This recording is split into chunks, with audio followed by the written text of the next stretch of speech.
लोगवा के होई बधाई। सनिया मिर्जा के घरे खुशहाली, सब लोगवा के होई बधाई।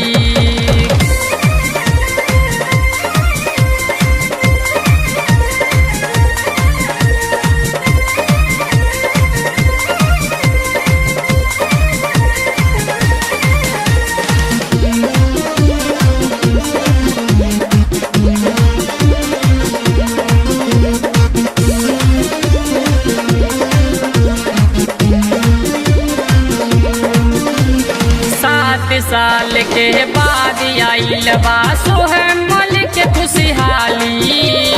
पाकिस्तान में चूड़ी चूड़िया फटे, इंडिया मनावे दिवाली। इंडिया मनावे दिवाली। 7 साल के बाद आइल बा सोहेब मलिक के खुशहाली। पाकिस्तान में चूड़ी चूड़ी फटे, इंडिया मनावे दिवाली।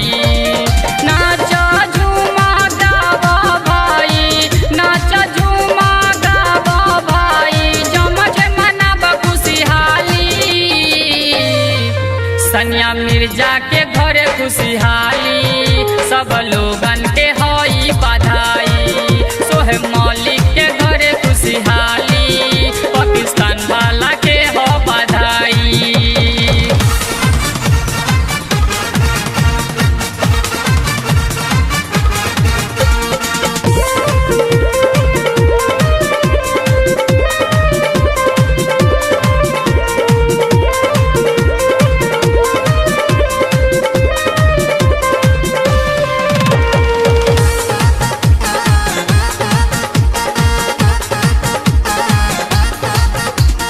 सनिया मिर्जा के घरे आइल चांद सा एगो लइका।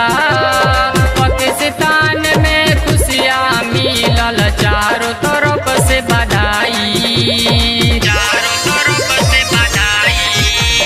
सनिया मिर्जा के घरे आइल चांद सा एगो लइका। पाकिस्तान में खुशियाँ मिलल, चारों तरफ से बधाई।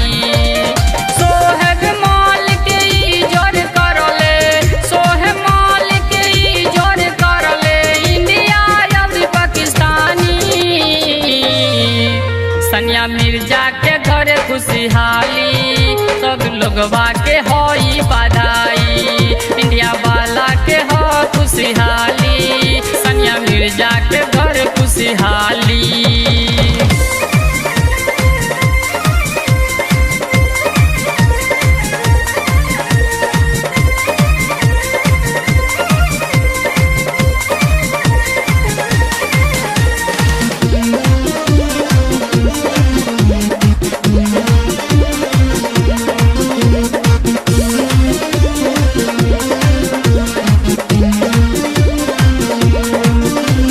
भोजपुरी बोली गुटरप से सनिया मिर्जा के बधाई।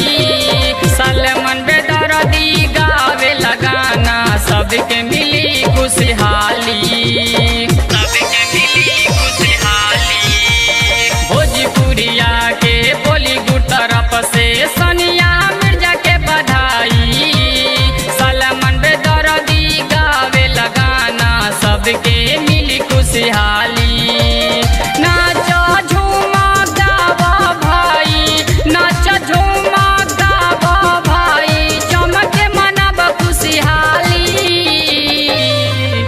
सनिया मिर्जा के घर खुशहाली, सब लोगन के होई